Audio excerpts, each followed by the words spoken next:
merci donc pour engager la dernière ligne droite de votre matinale. Loïc, bonjour. Bonjour Tanguy. Et Eric, bonjour. Bonjour Tanguy. On va discuter des questions donc liées à la rentrée scolaire. Je voudrais vous proposer déjà, ma foi, partager en premier lieu l'ambiance autour donc de la rentrée puisque nous sommes à une semaine.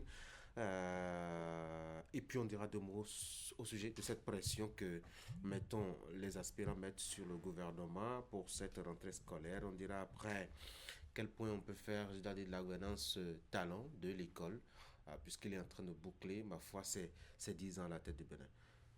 Le riche. Alors, on a repris avec la même rengaine. Il n'y a pas l'argent, on ne vend pas, c'est compliqué, et les stands sont vides. C'est une ritournelle.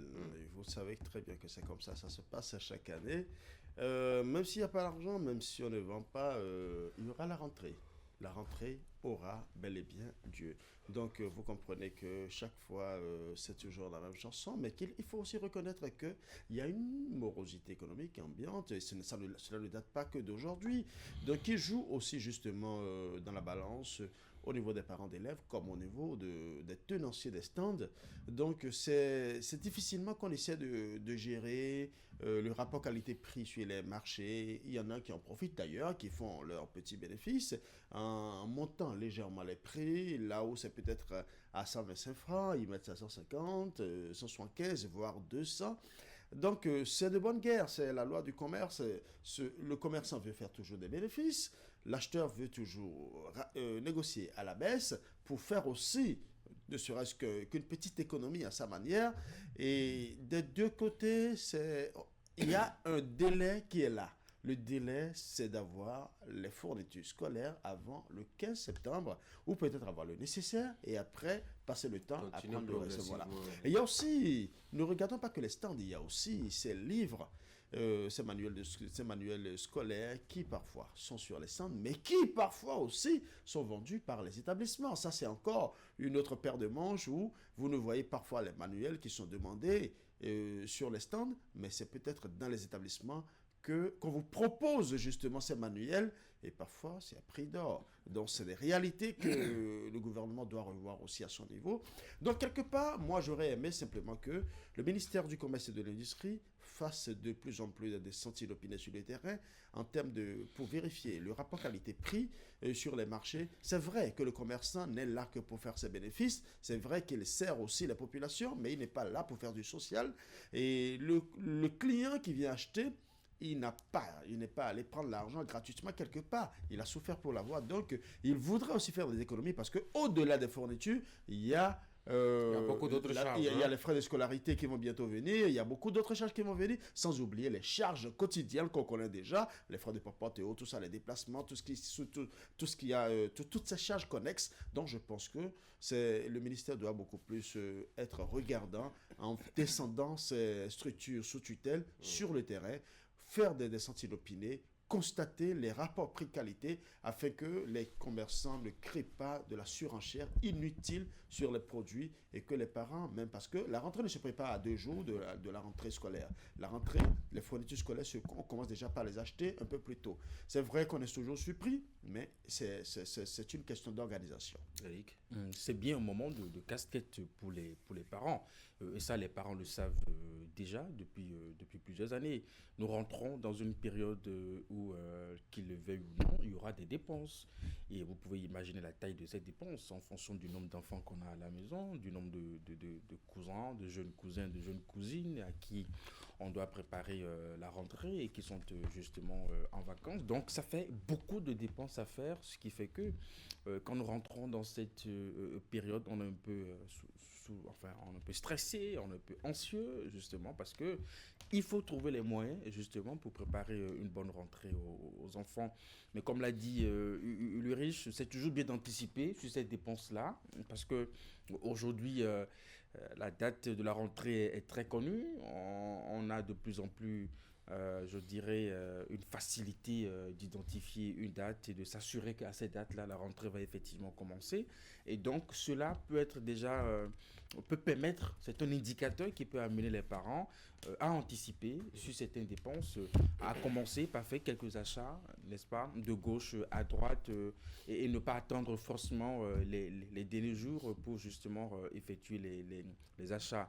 Pour l'instant, les stands ne sont pas remplis, mais ce qui est sûr, nous savons que dès que nous allons rentrer dans la dernière ligne droite, peut-être à 4 jours, à 3 jours de la rentrée, ça va être la grande bousculade au niveau de ces stands-là. C'est pas facile, justement, ce n'est pas du tout aisé, parce que c'est presque une dépense obligatoire. Obligatoire. On n'a pas la possibilité de se détourner, mais je pense que Dieu aidant, il y a quand même un paradoxe, hein, c'est qu'à chaque rentrée scolaire, les parents se plaignent, mais alors, j'ai envie de dire presque tous les 2 ans, il y a un nouveau membre de la famille qui naît. Je pense qu'on se plaint. Il vaut mieux limiter les naissances que travailler à cela, non? Je pense qu'on se plaint le plus sur la taille des dépenses, justement, parce que la rentrée en elle-même, c'est une habitude. Donc voilà, c'est surtout... C'est un rendez-vous bien fixé. Bien fixé, c'est ce qu'on a à débourser, justement, où on se dit peut-être qu'on aurait pu prendre cet argent et faire avancer un vieux projet. On aurait pu utiliser cet argent pour se satisfaire justement d'une autre dépense. Mais bon, la rentrée, elle est là. Et Ulrich, je disais, nous faisons les enfants tous les 2 jours et on se plaint que, bon, les fournitures scolaires sont chères. C'est un paradoxe. Bon, écoutez, on peut dire cela, mais vous savez, il y a un monsieur, par exemple, chaque fois qu'il achète à manger ou quand il achète quelque chose quelque part, vous savez comment il appelle la facture? La douloureuse. En fait, c'est toujours débourser de l'argent, ça fait toujours de la peine. Sortir de l'argent de la poche, encaisser, ça fait sourire. C'est pourquoi il faut faire mais tout. Quand faire pour limiter les dépenses. C'est difficile. Il faut toujours limiter les dépenses. Limiter les dépenses, c'est aussi effectivement, comme vous l'avez dit, planifier les naissances aussi, parce que vous savez, un parent d'élève qui se retrouve, un parent d'élève modeste, avec un salaire tout à fait modeste, se retrouve avec peut-être 4-5 enfants, vous imaginez un peu la charge que cela constitue. Une galère. Mais ne regardons pas que ce volet enfant. Il y a des parents qui n'ont pas choisi d'avoir beaucoup d'enfants. Ah oui? Mais parce qu'ils ils se sont réveillés un matin et puis il y avait tellement d'enfants au salon. Non, comprenez ceci. Pas compris. Non, comprenez ceci. C'est des personnes qui, à un moment donné, se sont retrouvées dans une posture de responsable et, disons, incontournable dans la famille. Okay. Du coup, les oncles, les tantes, les sont venus sœurs déposer leurs enfants. Mais c'est sa faute s'il n'a pas le courage de dire à son jeune frère ou à son grand frère, monsieur, tu as fait tes enfants, il faut t'en occuper. On peut comprendre si les parents ne sont pas en vie. Ça peut se comprendre. Il faudrait bien le faire. Il y a beaucoup de cas. Mais qu'est-ce qui l'en empêche? Il y a beaucoup de cas où les parents ne sont pas en vie. Il y a aussi beaucoup de cas où les parents sont dénués de tout pratiquement. Et justement, par ce sentiment d'aide et d'humanisme, il se dit, je ne peux pas laisser mon neveu, ma nièce. Oui, mais si le parent est dénué, il n'a pas de sous, il n'a pas de pouvoir financier. Ouais. Et là, quand il a 5-6 enfants, je ne peux pas en faire mes soucis quand c'est lui qui ne s'en préoccupe même pas. Le gars, il fabrique les enfants et il dort tranquillement. On sait très bien ce que c'est que la chaîne de la famille en Afrique. Oui, la chaîne de solidarité. La question vue comme ça, elle est logique. Mais bon, vous savez, nous sommes dans une société que vous maîtrisez parfaitement au plan sociologique, où dans une famille, on essaie toujours d'identifier... en tout cas, selon l'appréciation des uns et des autres, celui qui est plus aisé. Or, si ce dernier pouvait justement lui-même vous dire la nature de ses problèmes, la galère qu'il nous aura jamais dit. C'est justement pour ça qu'il ce qui nous aura jamais dit au risque d'être traité d'enfant qui n'a pas envie d'égoïste. Non, il ne s'agit pas d'être radical. De venir en aide à la famille. Je donne un simple exemple. Un monsieur qui relativement... semble celui qui a évolué dans la famille, qui est aidé dans la famille, etc. Le monsieur lui-même, il n'a que 2 enfants. Alors, son petit frère qui n'a rien comme boulot, qui ne fait rien, lui, il en a 6-7. Il fait avancer la famille. Ah oui, sérieusement. Non, il ne fait pas avancer la famille. Il fait avancer le nom de la famille. La meilleure façon de faire avancer le nom de la famille, c'est de pouvoir supporter. Moi, je ne demande pas aux gens de ne pas faire des enfants. Je demande à ceux qui veulent faire des enfants de mobiliser l'énergie qu'il faut pour assumer la responsabilité. Si vous voulez en faire 30, faites 30. Faites même 150 si vous voulez. Mais restez responsable. par rapport à ces 150. Je crois que c'est le plus important à la matière. C'est un problème réel, mais vous le savez très bien, mieux que moi d'ailleurs, vous êtes dans la société, vous comprenez un peu comment ça se passe. Vous savez, parfois, cette personne a bien envie de dire non. Mais on sait ce que c'est que la société béninoise, on sait comment ça se passe. Il arrive d'un moment où, rien que par le fait que vous n'avez pas accepté, accompagné ne serait-ce que de 500 francs CFA ou de 1000 francs CFA, mais écoutez, votre nom est traîné un peu partout dans la famille. C'est comme si c'est vous. Bon, d'abord, le mot juste, c'est d'abord le radin, mais on va plus loin en disant c'est l'orgueilleux, c'est le ci, c'est le ça et tout ça. Donc, vous voyez, ça se titille. C'est comme si celui-là ne veut pas du tout, n'aime pas du tout sa propre famille, ne veut pas coopérer pour que sa famille évolue. Mais je pense que quelque part, c'est une question de responsabilité. Ça dépend de votre comportement. Mais si vous prenez, il en a 8, vous en avez pris un. Il veut amener 3 autres. Vous lui dites non, le seul que j'ai pris déjà en charge, ça me va. Bon, s'il vous traite de radin, malgré qu'il a son enfant avec vous. Parfois c'est le seul qu'il a. Et lui, il se dit, ben, c'est mon seul enfant que je vous envoie. Sans oublier qu'il y a d'autres aussi qui ont envoyé leur seul enfant.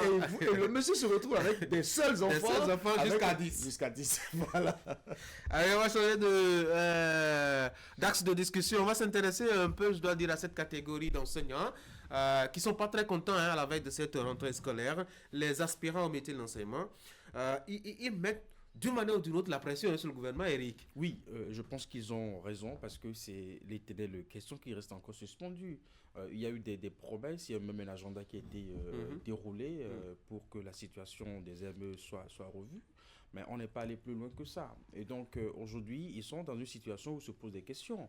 Le régime fini. Est-ce que, justement, nous verrons cette régularisation tant annoncée pour nos ME afin que la rentrée puisse démarrer à l'Assemblée nationale? Les députés vont rentrer dans la préparation de notre budget. Donc, à quel moment on va véritablement s'occuper de cette question, sans oublier que l'année passée, on nous avait déjà promis que cette question devait être réglée. Donc, ils se posent de vraies questions. Comment ils vont démarrer la rentrée, sans doute avec de nouvelles promesses pour ce qui est donc de leur situation. Et c'est en cela que, au niveau gouvernement, quand on réfléchit et qu'on planifie les choses et qu'on a vraiment le sentiment de ce qu'on n'y est pas, il ne faut pas faire les promesses, il faut pas dire. Parce que vous n'imaginez pas, dans l'effectif des AME, combien ont déjà réfléchi, combien ont déjà programmé un certain nombre de choses sur le reversement qui n'est pas encore fait. Bon, écoutez, c'est des hommes, c'est des humains. Ils attendent ça depuis très longtemps. On ne peut pas faire des programmes sur ce qui n'est pas dans votre poche, non? C'est quand même bizarre, ça. Mais rien que l'annonce de se dire que, écoutez, mais si on vous fait la promesse d'un changement de statut, on va jusqu'à vous dire d'ici janvier prochain. Mais Tanguy, ça peut vous amener à faire des projections. Je vais commencer à imaginer la villa que je vais construire. Ça peut vous amener à faire des projections, justement. Je ne suis pas sérieux avec moi-même, ça. La question, elle est sérieuse, elle est là, et vivement que les différents acteurs au niveau national puissent se pencher là-dessus pour qu'elle soit vidée. Surtout qu'aujourd'hui, leur préoccupation, c'est de savoir est-ce que la question sera vidée avant le départ de prochain, justement.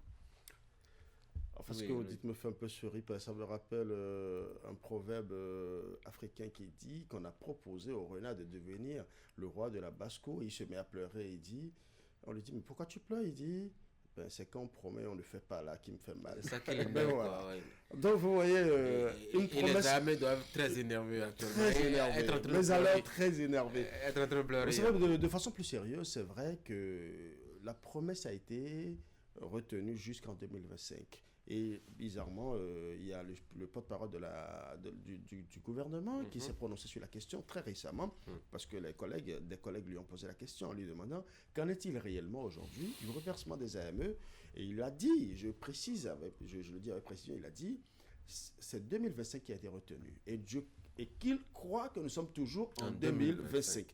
Donc, accordons encore le bénéfice du doute jusqu'à présent. Il y a des éléments relevés par Eric. Le budget qui est en train d'être bouclé. C'est une rentrée. Une rentrée scolaire où des AME qui, jusqu'à présent, n'ont pas encore eu de prime, parce qu'ils en ont parlé. J'ai reçu un le dimanche dernier. Il a dit qu'il n'y a pas de prime. Donc, a priori, qu'ils ne savent même pas comment ils vont démarrer la rentrée. C'est vrai qu'ils reconnaissent qu'il y a des efforts qui ont été faits.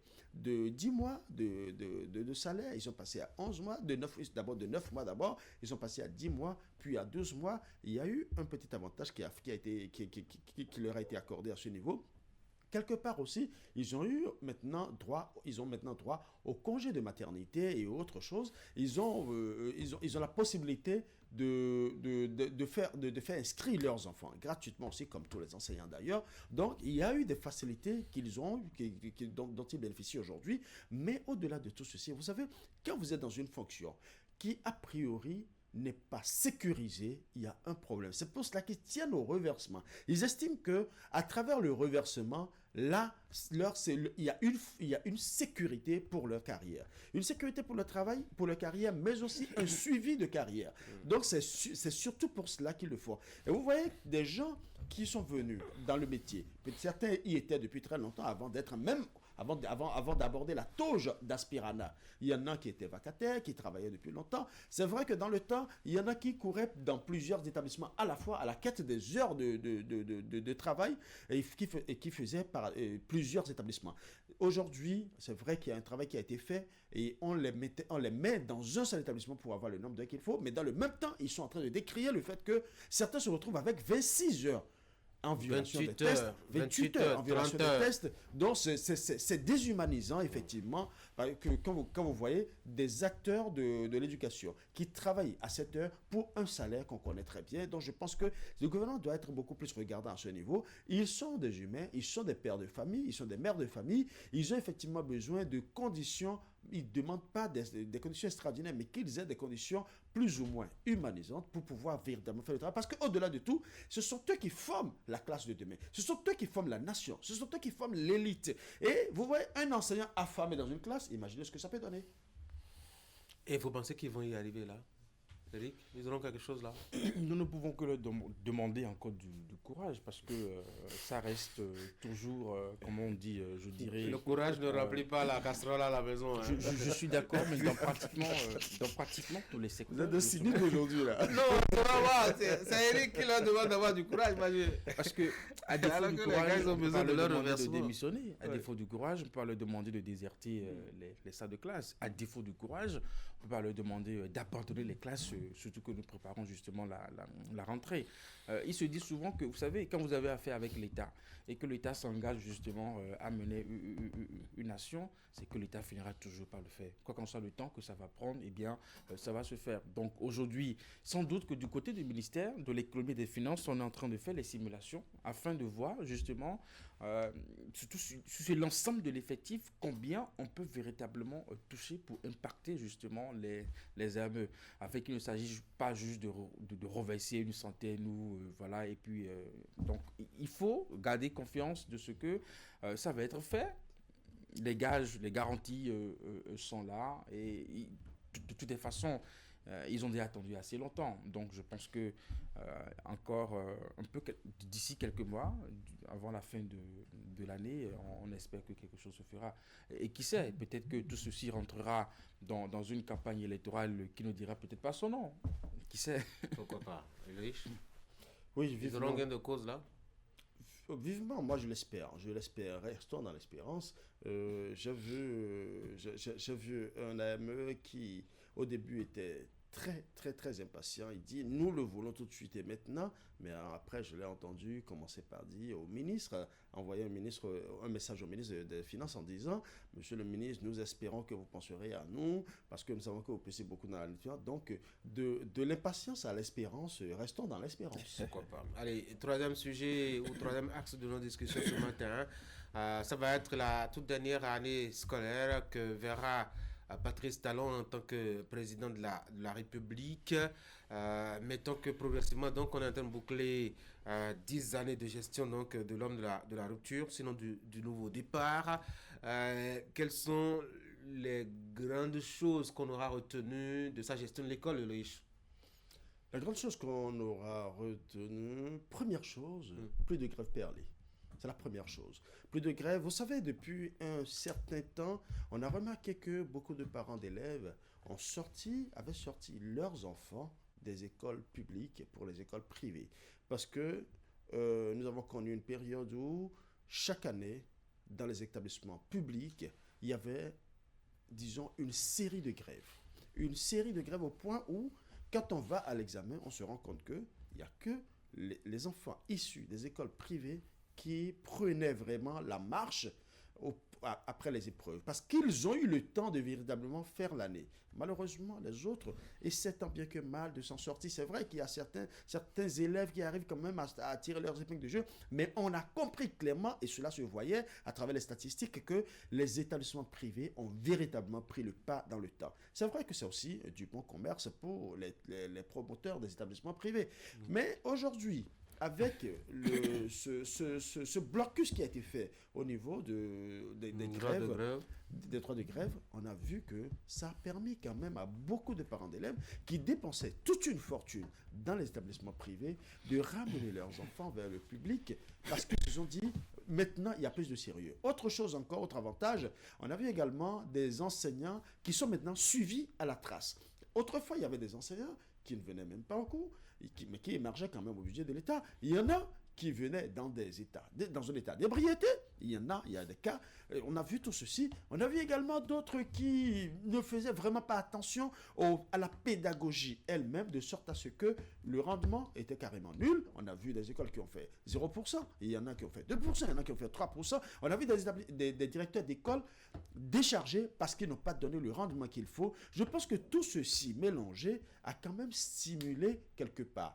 Autre chose, les cantines scolaires. Les cantines scolaires ont permis aux enfants de rester, d'être maintenus à l'école. Et quelque part, quand nous avons suivi un magazine que nous avons tourné ici sur Canal 3, et on a vu un enfant qui nous faisait comprendre, et ça m'a vraiment fait donner froid dans le dos, un enfant qui dit que c'est le petit repas qu'il prend à l'école, là, qu'il va partager avec ses petits frères à la maison. C'est un peu difficile. Et c'est pour vous dire déjà tout ce qui se passe, parce que quand on est loin et qu'on ne voit pas réellement tout ce qui se passe dans les différents hameaux du pays, on a l'impression que tout va dans le meilleur des mondes. Mais là, cette cantine scolaire, quelque part, mettait les enfants à l'école, aide les familles à ne plus se soucier de ce que l'enfant va manger à midi, parce que ces familles-là se disent, mon enfant est assuré, il est à l'école, il mange. Donc, tout ceci réuni, je pense que quelque part, il y a un travail qui a été fait. On a vu aussi les rendements, les chiffres que les différents examens ont donné, donnent de plus en plus.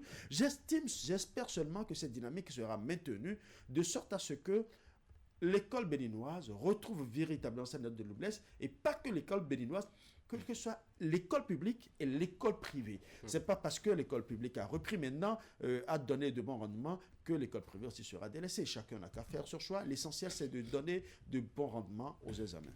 Vous savez, quand on parle d'école, n'en déplaise aux défenseurs des droits de l'homme, aujourd'hui, on a réussi à stabiliser l'école. On ne pouvait évoluer dans aucune réforme si l'école continuait à pas être instable. Donc aujourd'hui, c'est un acquis irréfutable, irréversible même, parce que je ne pense même pas dans l'avenir qu'on puisse revenir en arrière. C'est ces années où il y avait beaucoup d'instabilité. Vous savez, souvent à la veille de la rentrée, il y a quelques années en arrière, le sujet, c'est vraiment de savoir est-ce que nous sommes au vert, au rouge ou au jaune. Vous imaginez les reportages qu'on réalisait avec les syndicalistes. Donc aujourd'hui, la question n'est pas là. Il y a eu des journées de réflexion. On sait que le 15, la rentrée va démarrer. Et il y a l'exemple que l'URICH a donné qui est très important, qui est le programme de cantine scolaire. Parce que derrière ça, il y a beaucoup de batailles gagnées. C'est que à travers l'alimentation, on s'assure que les enfants disposent justement d'une bonne nutrition. Et cela développe l'intelligence des enfants. On s'assure que les enfants restent à l'école. Voyez-vous, on s'assure vraiment de ce que, sur des questions de maladies infantiles, grâce à une alimentation de qualité, eh bien, ces questions sont réglées. Et c'est un souci de moins pour les enseignants. Moi, j'ai vécu dans une famille d'enseignants et parfois, je voyais papa acheter de la nourriture dans des bols, justement, pour permettre aux enfants du village, justement, de venir à l'école. Donc, aujourd'hui, les enseignants sont dégagés de ce genre de contraintes où parfois les directeurs d'école sont parfois même obligés de mettre la main à la poche, de gérer ce genre de situation dans les écoles. Donc, c'est hyper compliqué aujourd'hui. Je pense que ce programme qui évolue, je pense qu'on est à un pourcentage assez élevé. L'idée, c'est d'atteindre les 100% et on va y arriver. Et c'est très bien, justement, pour la petite enfance de savoir que l'État s'occupe véritablement du ventre de nos enfants, notamment dans ces zones assez reculées. On va finir. Il y a un aspect très important qu'il ne faut pas perdre de vue aussi, le métier des filles à l'école. Et à travers le programme Cash Plus Care, qui aujourd'hui permet non seulement d'aider les enfants dans leur hygiène menstruelle, mais aussi de les maintenir. Parce que vous savez, il y a des moments où, nous allons le dire clairement, parce que des filles, à des moments donnés, ont des problèmes de maintien d'achat de leur serviette hygiénique. Et aujourd'hui, il y a, dans certaines localités, il y a un programme qui est mis en place pour pouvoir les accompagner dans ce processus, mais en même temps, il y a aussi le fait que de plus en plus aujourd'hui, aucun enseignant n'a le droit de draguer ou de mettre en pression à son apprenant. Donc ça permet, vous savez, autrefois, qu'est-ce qu'on disait? Il y avait ce qu'on disait les notes sexuellement transmissibles. On connaît très bien cette expression qui pendant longtemps était à la vogue. Aujourd'hui, c'est vrai qu'on ne peut pas éliminer ce fléau à 100%, mais quelque part ça a été réduit, parce que de plus en plus, les filles se sentent plus à l'aise pour étudier, parce que n'ayant plus la contrainte de subir la pression d'un fameux professeur de mathématiques ou de physique, ou peu importe sa matière. Non, on ne le stigmatise pas. On le stigmatise, peu importe la matière. On sait qu'il y a aussi des matières dans lesquelles les professeurs étaient vraiment des champions en la matière. Le plus important aujourd'hui, chaque enseignant aujourd'hui sait qu'en le faisant, il encourt des infractions. En fait, il encourt des pénalités. Non seulement des risques, mais aussi des pénalités. Mais aussi, il peut même aller en prison. Il y a tout ceci. Donc, c'est pour faire comprendre simplement que aujourd'hui, apprenantes et enseignants comprennent que chacun est là pour un travail bien précis, un travail temporaire. C'est le plus important pour l'État et de l'école béninoise. Merci beaucoup, chers messieurs. Je vous souhaite de passer une très bonne journée. Mesdames et messieurs, c'est la fin d'Actu Matin. Merci d'avoir été là. La revue de presse, derrière moi. Bonne journée.